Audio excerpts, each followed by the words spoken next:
मेरे प्यारे पेड़, तुम ऐसे ही हमेशा हरे भरे रहना। बस बहुत हो गया। इस पेड़ को और कितना पानी देगा? बचपन से लेकर आज तक तू इसमें पानी डालते हुआ आया है, खून पसीने की मेहनत लगा दी, लेकिन इस कंजूस पेड़ ने आज तक तुझे एक फल फूल नहीं दिया। बस हमारे घर के आंगन में गड़कर खड़ा हुआ है।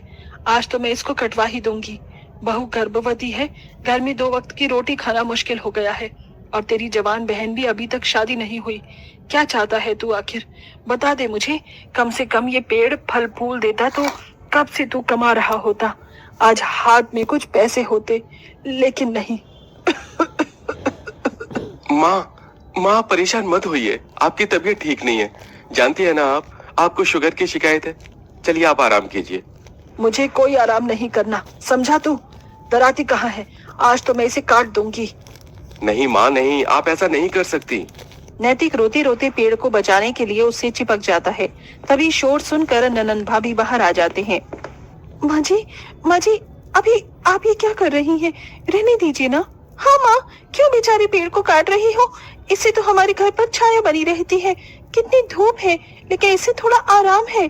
नहीं, आज मैं इसको काटना चाहती हूँ। घर में नहीं है 1 रुपया, ऊपर से ये फ्री फंड में पहले यहाँ खड़ा है। जब देखो अपने पैर से ही लगा रहता है रोज रोज। माँ, मैं इस पेड़ से बहुत प्यार करता हूँ। आप जानते हैं ना कितने प्यार से मैंने इसे अपने बचपन में लगाया था। माँ, बहुत तेज बारिश आ रही है, देखो ना ये छोटा सा पौधा यहाँ पर तूफान सी लड़ रहा है। हम इसे अपने घर पे ले चले? अरे मेरे प्यारे बच्चे, हम पौधे को तो ले जाएंगे, लेकिन हमें इसका बहुत ख्याल रखना पड़ेगा। ये नहीं कि बस अपने घर के पास लगा दिया, रोज पानी देना पड़ता है। घर से, तूफान से हमें इसे बचाना भी पड़ेगा। माँ, मैं इसका बहुत ख्याल रखूंगा।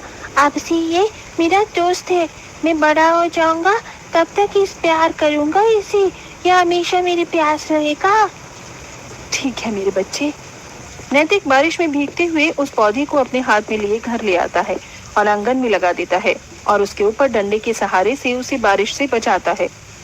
याद है माँ, आपको वो दिन मैंने इससे वादा किया था कि हमेशा अपने पास रखूंगा, तो आज मैं इसे कैसे कटवा दूं? मैं कर रहा हूँ कोशिश। मुझ पर घर की बहुत जिम्मेदारी है और मैं बहुत मेहनत करूंगा। बस आप सब थोड़ा टाइम दीजिए, मैं अपनी बहन की शादी भी बहुत अच्छे से करवाऊंगा। पता नहीं सब कैसे ठीक होगा। झोपड़ी का घर है, इसे देखकर कोई तेरी बहन से शादी नहीं करेगा। माँ खाट पर पड़ी हुई है, बहू गर्भवती है, और तेरा काम पैसे ना के बराबर है। अरे चिंता होती है मुझे यही सोचते सोचते।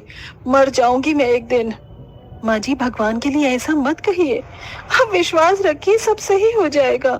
आइए अंदर चलिए। सब घर के अंदर चले जाते हैं। नैतिक पेड़ के गले लगा रोता है। मेरे प्यारे अंगूर के पेड़, भले ही अभी तक तुमने कोई फल फूल नहीं दिया, लेकिन मैं तुमसे उतना ही प्यार करता हूँ। अपने हाथों से मैंने तुम्हें यहाँ लगाया है। कोई चाहे कुछ भी बोले, मैं तुम्हें यहाँ से नहीं जाने दूंगा। पता नहीं भगवान जी मेरी क्यों परीक्षा ले रहे हैं। घर में इतनी दिक्कतें हैं और पैसों का कोई माध्यम ही नहीं है। गोदाम में जो पैसे कमा रहा हूँ, समझ नहीं आ रहा उसे कहाँ लगाऊं, कहाँ जोड़ूं। घर का खर्चा चलाऊं या माँ अपनी पत्नी की दवाई में लगाऊं। भैया, आप परेशान मत होइए। मुझे कोई धूमधाम से शादी नहीं करनी, और जो मुझसे शादी में दहेज लेगा उस इंसान से मुझे शादी नहीं करनी। पिताजी के जाने के बाद सारी जिम्मेदारी आपके ऊपर आ गई है, और ये अकेले व्यक्ति के लिए इतना भार उठाना बहुत मुश्किल है। हाँ छोटी, पर तू चिंता मत कर, मैं सब कुछ ठीक कर दूंगा। घर में शांति का माहौल हो जाता है। सब चुपचाप खाना खाते हैं। निरंजना का मुंह बेटे से थोड़ा फूला हुआ रहता है। वहीं पत्नी भी घर की दिक्कतों से परेशान होती है। 2-4 दिन गुजरते हैं। नैतिक अपने काम पर चले जाता है। बोरी उठाना है, घर वापस आ जाता है। जो पैसे मिलते हैं उससे घर का राशन ले आता है। एक सुबह नैतिक पानी डालते हुए देखता है कि पेड़ पर फूल आ गए हैं। अरे, अचानक से इस पेड़ पर फूल कैसे आ गए? पहले तो कभी नहीं थे। चलो, पर अच्छी बात है। लगता है जी इस पर अब अंगूर आने वाले हैं। हाँ, मुझे भी यही लगता है। रात के सोते समय लाइट चली जाती है, तो वो अपनी खटिया लेकर उस पेड़ के नीचे बिछाकर जैसे ही लेटता है तो उसका पेड़ से सुनहरी रोशनी आने लगती है, और उसके पेड़ पर रात के अंधेरे में सोने के अंगूर चमकने लगते हैं। ये देख नैतिक हैरान होकर बैठ जाता है और अपने घर वालों को भी बुलाने लगता है। हे भगवान, ये अचानक से सोने जैसे अंगूर कैसे आ गए?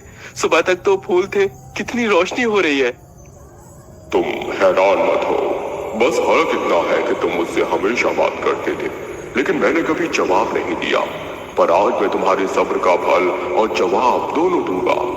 तुमने मुझे बचपन से पाल पोस कर, मेरी सेवा करके मुझे इतना बड़ा कर दिया है। अब तुम्हारे घर में इतनी परेशानी है, तुम्हें रोता हुआ मैं देख नहीं सकता। इसलिए ये सुनहरे जादुई अंगूर तुम्हारे काम आएंगे। फिर इससे तुम अपनी बहन की शादी भी कर सकते हो और अपने होने वाले बच्चों की जरूरतों को अच्छे से पूरा भी कर पाओगे। क्या सच में? मैं इसका इस्तेमाल कर सकता हूँ और मेरी बहन की बहुत धूमधाम से शादी होगी। हाँ नैतिक, जितने चाहे इसके अंगूर तोड़कर उस सोने का इस्तेमाल कर बहुत अच्छे से शादी कर सकते हो और दहेज का सामान भी ले सकते हो। थैंक यू जादुई अंगूर के पेड़, तुमने साबित कर दिया कि तुम बेकार नहीं हो। हाइला, हमारे आंगन इतने अंधेरे में कितना सुंदर लग रहा है, सिर्फ सुनहरे अंगूर की वजह से। और अब तो हमारी सारी परेशानी भी खत्म हो जाएगी। हाँ ऐश्वर्या, मैं तुम्हें और हमारे होने वाले बच्चे का बहुत अच्छे से ध्यान रखूंगा। तुम्हें अच्छे से पोषण की चीज ला कर दूंगा और ये बात किसी और को नहीं पता चलनी चाहिए।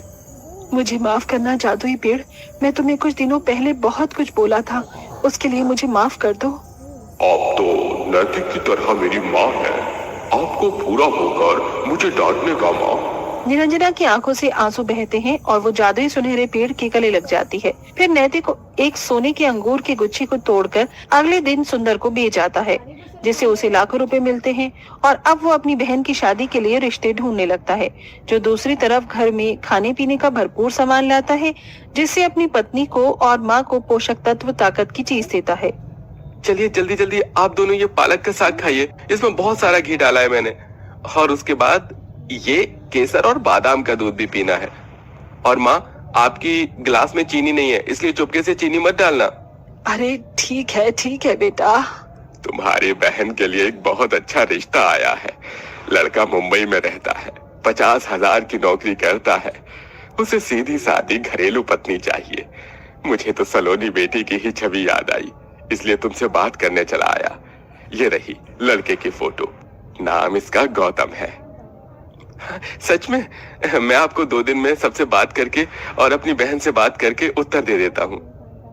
ठीक है बेटा, मैं चलता हूँ। नमस्कार बहन जी। माँ ऐश्वर्या, लड़के की फोटो देखिए।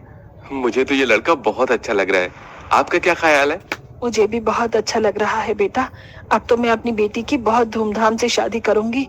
सुनहरे अंगूर की वजह से हमारी मदद जो हो गई है। कुछ दिनों में नैतिक सोमनाथ को अपना जवाब दे देता है और अगले ही महीने दोनों की धूमधाम से शादी हो जाती है, जहां बहुत अच्छी सजावट हुई थी, नाच गाना संगीत हुआ था और बेटी की विदाई अच्छा दहेज देकर कर दी जाती है। अब घर में सिर्फ बूढ़ी सास, 8 महीने की गर्भवती पत्नी और नैतिक थे। तभी बाहर बहुत तेज की आंधी आई, जिससे घर उजड़ जाता है। हे भगवान, ये हमारे घर को क्या हुआ? अब हम कैसे रहेंगे?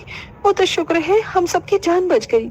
अरे चिंता मत कर बहू, ये घर बहुत पुराना था, एक दिन इसका यही हश्र होना था।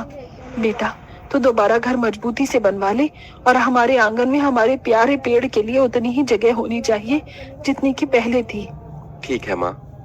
नैतिक सुनहरे पेड़ से जादुई अंगूर के 3-4 गुच्छे तोड़ लेता है, जिन्हें वो अलग अलग जगह बेच देता है और उनसे लाखों रुपए कमाता है। पैसे दोबारा इकट्ठे करके 2 मंजिल वो घर बनवाता है। उनका रहने का तरीका पहले से बहुत अच्छा हो गया था, हर चीज की सुविधा थी। एक दिन निरंजना की तबीयत बहुत खराब थी, उसे चक्कर आ रहे थे। वो सुनहरे पेड़ के नीचे जैसे ही बैठी तो उसकी एक तेज रोशनी उस पर पड़ती है, जिसके बाद उसकी थकान और कमजोरी खत्म हो जाती है। अरे वाह नैतिक बेटा, ऐश्वर्या बहू, देखा मैं बिल्कुल ठीक हो गई। ये सब कैसे हुआ? माँ, जैसे तुमने अपने आंचल में मुझे बड़ा किया है, उसी प्रकार तुम मेरी छांव में बैठकर बिल्कुल स्वस्थ हो गई हो। सच मेरा प्यारा बच्चा, आज तेरी वजह से मेरे घर के सारे हालात अच्छे हैं और मेरी बेटी की भी शादी हो गई। जितना शुक्रिया करूं बहुत कम है। नहीं माँ, शुक्रगुजार तो मैं हूँ जो इतने सालों से यहाँ हूँ। नैतिक खुशी से पेड़ को धन्यवाद करता है। इतने में एक बूढ़ी औरत अपने पति और पोते को लेकर उनके दरवाजे पर भटकती है। बेटा, बेटा मेरी मदद कर, मेरे पति के पेट में पथरी है। मुझे उनका ऑपरेशन करने के लिए बहुत पैसे चाहिए, पर मेरे पास पैसे नहीं हैं। सरकारी लोग भी हमें अस्पताल में जाने नहीं दे रहे और मेरा छोटा सा पोता जिसकी माँ भी गुजर गई है, मेरे 4 साल के पोते ने कुछ खाया नहीं। रहम कर बेटा, रहम कर। माता जी, आप आइए, यहाँ बैठिए। भूख लगी है माँ, अम्मा, माँ। बेचारा बच्चे की क्या हालत है, मुझसे देखा नहीं जा रहा। हम इसके पैसों से मदद कर सकते हैं, लेकिन इन्हें स्वस्थ होने की जरूरत है। जादुई पेड़, जैसे तुमने माँ जी को ठीक कर दिया था, कुछ ऐसा कर दो कि तुम्हारे जादुई फल खाकर अम्मा बाबा भी ठीक हो जाए। जरूर, ये देखो, मेरे पेड़ के कुछ अंगूर नॉर्मल हो गए हैं। ये इन्हें खिला दो, ये स्वस्थ हो जाएंगे। ऐश्वर्या जादुई अंगूर पेड़ से अंगूर तोड़कर उन तीनों को खिला देती है, जिससे दोनों बूढ़े स्वस्थ और ताकतवर हो जाते हैं। साथ ही छोटे बच्चे को भी पेट भर कर खाना खिला देते हैं और ऐश्वर्या उन्हें थोड़े पैसे दे देती है, जिसके बाद वो नैतिक और ऐश्वर्या को आशीर्वाद देकर खुशी खुशी वहां से चले जाते हैं